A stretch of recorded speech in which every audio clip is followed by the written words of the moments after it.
So the first question you should ask yourself today is, what am I doing here? It's an astronomy event, for God's sake. and I have a PhD in biomedical sciences. So in my daily life, I study cardiac arrhythmias. I study the molecular mechanisms that cause the heart to beat in a very weird way. So what am I doing here? Well, actually, the heart and the universe do have some things in common. And I'm going to lay them out to you. So we're going to start with the history lesson, starting from the ancient Egyptians, on to the Middle Ages, Renaissance, the present day, and on to the future, whatever you need to know if you want to travel to Mars about your heart. Right, so let's get started. Yeah, so question mark, what is the heart doing in space? Let's start with ancient Egypt. So the ancient Egyptians recorded in their books of the dead an amazing theory about what the heart had to do with space. So they thought that your heart records all your moral actions. So the more bad things you do, the heavier your heart becomes. And then if you die, your heart would be taken out of your body and they would be put on the scale. You see the scale there in the middle, and they would be weighed against the feather of truth. And this is the scale of Maat. You see yourself standing on the left. You see Anubis there, the jackal god, doing the weighing. You see Thoth there, making a note. It's very scientific, you have to record it. And if your heart is heavier than the feather, you're screwed. You cannot go on to the afterlife because it meant you were a very bad person. In that case, your heart would be eaten by this creature on the right, which is the goddess Ammit. Ammit is part hippopotamus on the back, part crocodile on the front, and part lion in the middle. So you do not want that. Anyway, so that's it for the Egyptians. Luckily, we proceeded a bit to the Middle Ages, where it was all much better. In the Middle Ages, especially starting from the 11th century, the first universities were founded. And what happened in those universities is that they taught basically Greek philosophers, but not really. They taught Latin translations of Arabic translations of the original Greek texts. And whatever the Greek philosophers said, whatever was lost in translation, was also fit with the Christian worldview. So it was really far away from, for instance, what Aristotle said. And Aristotle was quite important. So they thought that the human body and the universe were intimately connected and basically the same thing, but on a different scale. And in terms of medicine, they thought that every zodiac sign and every planet, as far as they knew them, had an influence on your body and on your health. So here you see one of those zodiac men. Looks a bit feminine, but that's cool. Queer is nice. And for the heart, you can see that the star sign Lion has a very big influence. So whenever you would come to the doctor and you say, "Doctor, I have a problem," the doctor would make an astrological analysis of whatever your symptoms meant. So that meant that the star sign in which the moon rose the moment your symptoms started, that said something about the organ it had to do with it. Right. So if Lion was, the star sign Lion had to do with your symptoms, it meant that you had to get some medicine regarding that star sign. And a very common treatment for heart disease, apparently at the time, was this. It was to eat a radish with salt in a vapor bath. It's not bad, right?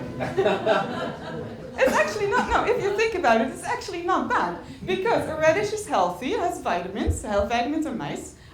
Sitting in a vapor bath is actually really relaxing. I don't know how smelly it was in the Middle Ages, but let's assume it's relaxing. And indeed, stress can aggravate a lot of problems or a lot of symptoms in heart disease. So, way to go, Middle Ages. Now, let's move on to the Renaissance. What happened in the Renaissance is that people started to learn Greek. So at the universities, still those very rubbish translations that were matched with Christian theories are being taught, but In the Renaissance, people learned Greek and they started to read the Greeks themselves, and they discovered that these texts had nothing to do with what was being taught at the universities. So one of the guys I'm going to talk to you about is Paracelsus. This is really nice, cozy-looking guy. He was Swiss, and you regard him as the founder of toxicology. He did great things in chemistry and in alchemy, but he was also a very famous physician. And he also believed that the human body and the universe were intimately connected, and in nature, actually the same thing. So he basically developed the ideas of microcosm and macrocosm a bit. So what he said, or what he said the Greeks said, was that in the universe, God occupies the outer ring, but in humans, God occupies, or the godly spirit occupies our center. Isn't that nice? Anyway, he also said that you can study the universe by studying the mind. Who needs telescopes, right? When you have your mind. Anyway, what he said about the heart was the following. The heart forwards its spirit through the whole body like the sun does through all stars and earths. And that means, well, what's interesting is that he said spirit here, not blood. That was also a Greek idea, that the heart just does not really pump blood, it pumps life spirit, basically. He also thought, by the way, that nature contains all potential treatments for all potential human diseases, from the same idea that nature basically is a large version of the human body. Just FYI. All right, fast forward about a century to William Harvey. And by the time William Harvey saw the light of day, some important things had happened. Firstly, the New World had been discovered. And although the Renaissance idea was that the Greek texts held all the universal truths, or a pure science, so to speak, the Greeks didn't say anything about America, so that was a bit of a problem. And it meant that they had to investigate for themselves, or at least the Europeans. And also, what happened was that the human body was not anymore considered a pool of sin, or something that was too holy to investigate. So what you see on this image is you see a very nice person who died because he was a criminal sentenced to death. And anatomists in that time were allowed to take them from the gallows and to cut them open in their living room. There are really nice stories about that. So the result was that the anatomical knowledge advanced greatly. So about the heart, a lot more became known. And then William Harvey came along, and he did great discoveries on what the heart actually did. So what was being taught at universities in that time still was that the heart was pumping blood back and forth.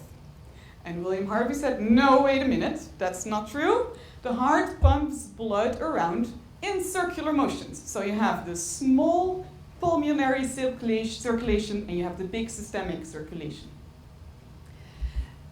And he showed that with a lot of very interesting experiments.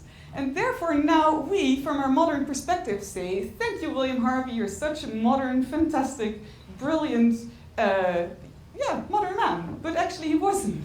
He really wasn't. Because he did those experiments just to show his own philosophies. And his philosophy was that the blood circulates in the body because that's also what planets do around the sun. Ah, there we go. Right, so this is how he opens his famous book, De Motu Cordis, in 1628.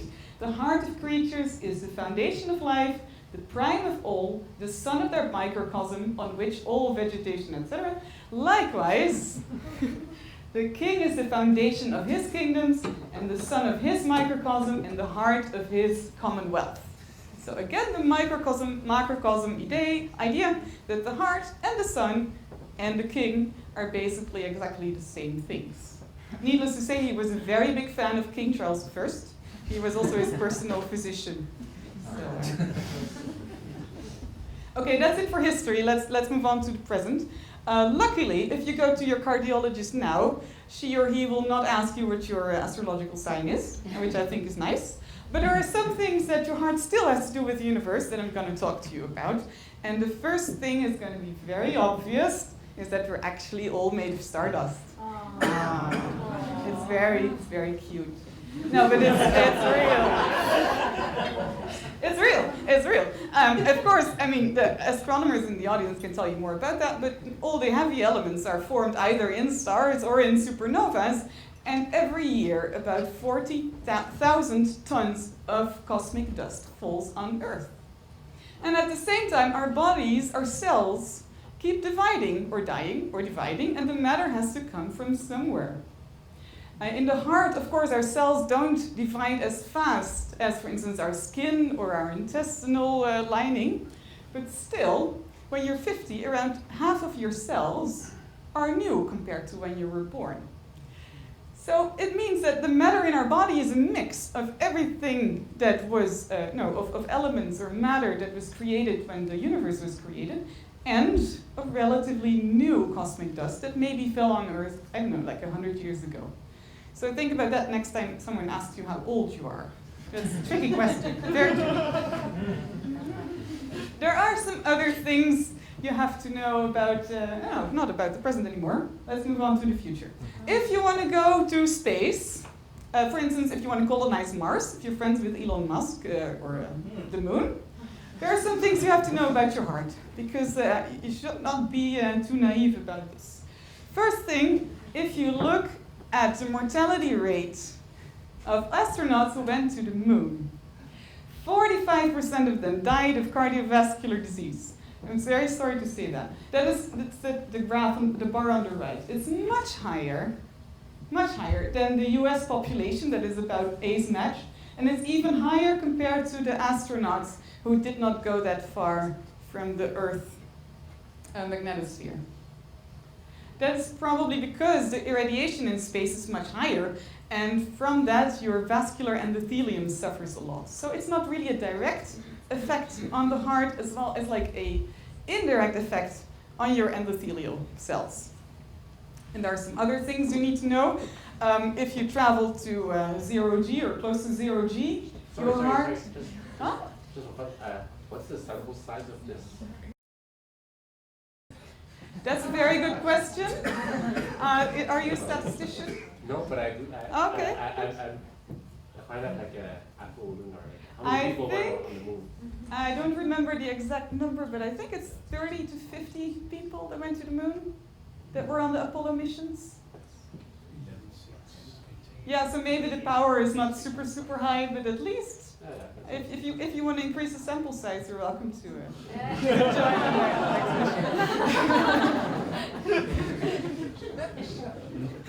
All right, another thing. If you go to a 0G environment, your heart changes shape. It becomes more round. So this is actually a computer simulation. You see in red the shape of your heart when you would be in 0G, and in green your heart shape on Earth. If there is any functional consequence regarding this shape change, it's not really known, but we do know that there is a higher incidence of cardiac arrhythmias in the heart that seem to be harmless, but you never know. There is another thing. If you look on a cellular level, there are certain pathways that change. So calcium signaling really changes when you're in space in certain cell types in the heart. And that can be really important. We're just not sure yet if that's a positive change or a negative change. Another really nice experiment is that they took some nematode worms to space. And apparently those nematode worms were doing much better than on Earth. They aged a lot slower. We're not sure why. And if you die of cardiovascular problems before you even reach your normal age that you would have otherwise reached, maybe there's no point. But at least this is a very complicated story, aging in space and the heart in space and disease in space. So before you go to Mars, please wait a bit. Check out the research in 10 years and then we'll talk again. Right, so to conclude, I think I've shown you now that the heart and space have more in common than you think. And I just want to say that I'm really happy that we're past the Middle Ages and the Renaissance. Yes.